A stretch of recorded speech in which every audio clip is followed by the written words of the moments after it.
Social media पर बैठकर जब आरफा खानम शेरवानी कहती हैं कि हिजाब इज़ अ चॉइस, तो हमें ये मान लेना चाहिए कि यस, हिजाब is a choice of man.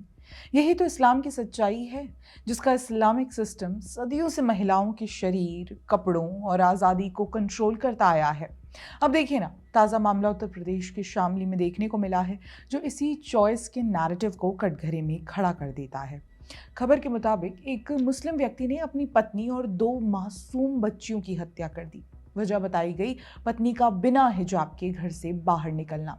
अब यहाँ किसी भी सभी समाज के लिए सबसे पहला और बुनियादी सवाल ये होना चाहिए कि क्या कपड़े पहनने का फैसला इतना बड़ा अपराध हो सकता है कि उसकी सजा मौत हो जाए। देखिए, ये घटना कोई अचानक हुआ पागलपन नहीं है, बल्कि उस मानसिकता का नतीजा है जिसमें अपनी बीवी या बच्ची को एक स्वतंत्र महिला नहीं, बल्कि इज्जत की जिम्मेदारी उठाने वाली वस्तु समझा जाता है। जहां माना जाता है कि अगर महिला ने नियम तोड़े तो मर्द को सजा देने का पूरा पूरा हक है।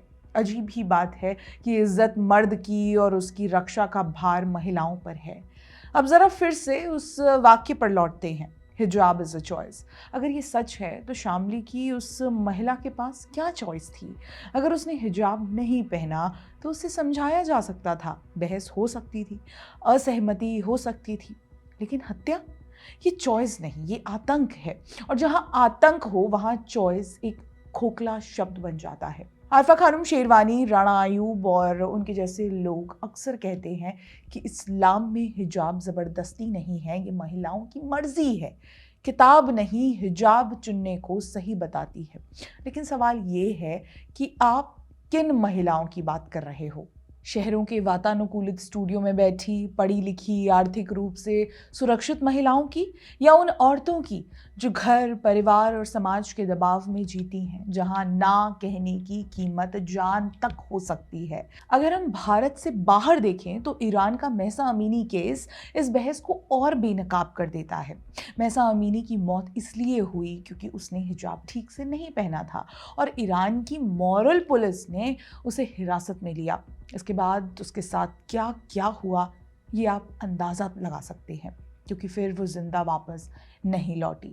वैसे ईरान की जेलों में महिलाओं को लेकर सख्त कानून पर हमने पहले भी अपने पॉडकास्ट में बात की है, इस वीडियो को देखिए। जो महिला अगर हिजाब वगैरह नहीं पहने हुई हैं, बाहर घूम रही हैं, 10 साल की जेल। इवन जेल का एक ये भी कॉन्सेप्ट है वहाँ पर कि जो वर्जिन गर्ल्स हैं, जिनको जेल होती है वर्जिन गर्ल्स, तो उनके साथ पहले रेप किया जाता है, इस तरीके से उनके साथ उत्पीड़न होता है, उसके बाद उन्हें फांसी की सज़ा होती है। ये मतलब ये कॉन्सेप्ट है वहाँ पर कि उनको फिर मतलब वर्जिन लड़कियों को, मतलब इस्लाम में ये वर्जिन लड़कियों को जन्नत मिलेगी, तो क्योंकि उन्हें जन्नत ना मिले तो जेल में ये सब होता है। तो जो अमीनी है, महसा अमीनी है, जेल में ले जाने के बाद उसकी अचानक से मृत्यु हो जाती है। और कितना आउटरेज हुआ उसके बाद, हमने देखा ईरान की जो भी महिलाएं थी, दे प्रोटेस्टेड, उन्होंने अपना हिजाब फेंका, अपने बाल काटे, दे वर प्रोटेस्टिंग अगेंस्ट अब कि यार आइडेंटिटी हम लोग भी मनाते हैं, we even wear saris, we wear dupattas, हम भी हर चीज़ करते हैं, हम भी हेड कवर करते हैं, बट आप किसी चीज़ को इन्फोर्स नहीं कर सकते। ये नहीं कह सकते यार अगर आप नहीं पहनोगे तो आपको जेल हो जाएगी। आपने कभी देखा ये हमारे कंट्री में नहीं, वो चीज़ नहीं हुई है। वैसे दोस्तों, ये सिर्फ ईरान की कहानी नहीं है, ये उस सोच की कहानी है जो मानती है कि औरतों का शरीर समाज की संपत्ति है। इसी सोच के तहत इस्लामिक कट्टरपंथी क्या तर्क देते हैं, इस पर भी हमने अपने पॉडकास्ट में जानकारी दी है, इस वीडियो को देखें। ये रेवोल्यूशन या फिर बुर्खा इसलिए पहनाया जा रहा है क्योंकि औरतों के बालों में से एक इमोरल रेडिएशन निकलता है जो आदमियों को अट्रैक्ट करता है। ये क्या बात हुई? एग्जैक्टली मतलब औरत अगर बुर्खा ना पहने और आदमी आकर्षित हो रहे हैं तो ये भी महिलाओं, आदमी तो छोटे बच्चे से आकर्षित हो जाते हैं। एग्जैक्टली, छोटे बच्चों से केसेस दुष्कर्म कितने आते हैं उस चीज़ के केसेस। तो पाकिस्तान में तो जो हिंदू फैमिलीज हैं, हिंदू वुमेन्स हैं, हिंदू फैमिलीज को तो कन्वर्ट किया जा रहा है यार, तो सामाजिक दबाव ही तो है। और शायद वो लोग चुन्नी पहनते भी, मतलब जो दिखते हैं कुछ कुछ जो उनके वीडियोस दिखते हैं, एग्जैक्टली वो पहनना और बुर्खा वगैरह सब कुछ इस्लाम में कन्वर्ट कर दो, सब कर दो, ये सारी चीज़ें चल रही हैं। तो इतने सारे केसेस हैं मतलब हमारे पास।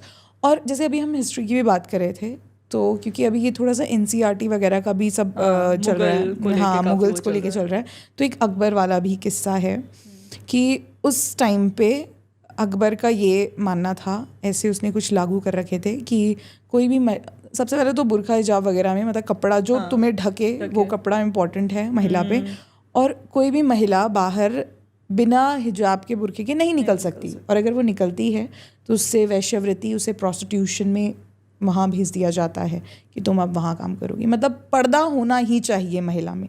तो देख लो स्टार्टिंग से ही इतना ज़्यादा महिलाओं को दबा कर रखा है, और वो थोड़ा सा भी अगर अपनी आज़ादी की बात करती हैं, फ्रीडम की बात करती हैं, तो उनके साथ इस तरीके की हरकतें होती हैं, उनको टॉर्चर करो, उन्हें मार दो, इस तरीके से।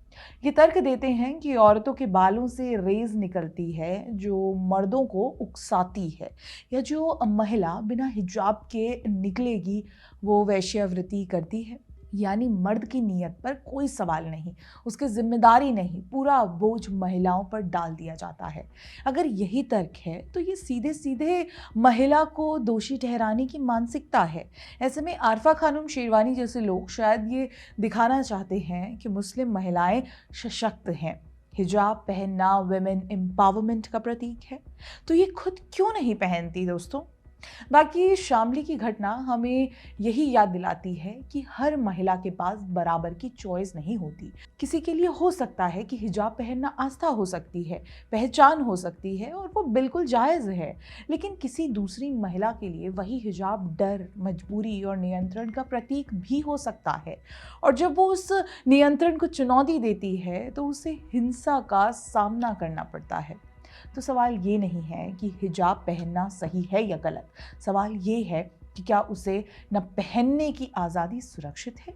क्या आरफा खानम शेरवानी जैसे लोग उन महिलाओं के लिए भी उतनी ही ज़ोरदार आवाज़ उठाते हैं जिन्हें इस चॉइस के नाम पर पीटा जाता है, कैद किया जाता है या मार दिया जाता है, क्योंकि आपने कर्नाटक में मुस्कान को सर आंखों पर चढ़ाए रखा था। अब नहीं आवाज़ उठेंगी। शामली की खबर सिर्फ एक अपराध की कहानी नहीं है, ये एक चेतावनी है, चेतावनी उन सभी के लिए जो आसान नारों के पीछे छिप जाते हैं। और सवाल उन सभी से, खासकर प्रभावशाली पत्रकारों और बुद्धिजीवियों से, कि क्या आप सच में महिलाओं की आज़ादी के साथ खड़े हैं या सिर्फ एक नैरेटिव को बचाने के साथ। क्योंकि असली आज़ादी तब होती है जब हाँ और ना दोनों की कीमत एक जैसी हो, और जब तक ऐसा नहीं होता तब तक हिजाब इज़ अ चॉइस कहना उन महिलाओं के ज़ख्मों पर नमक छिड़कने जैसा होता है जिनकी आवाज़ कभी सुनी ही नहीं जाती।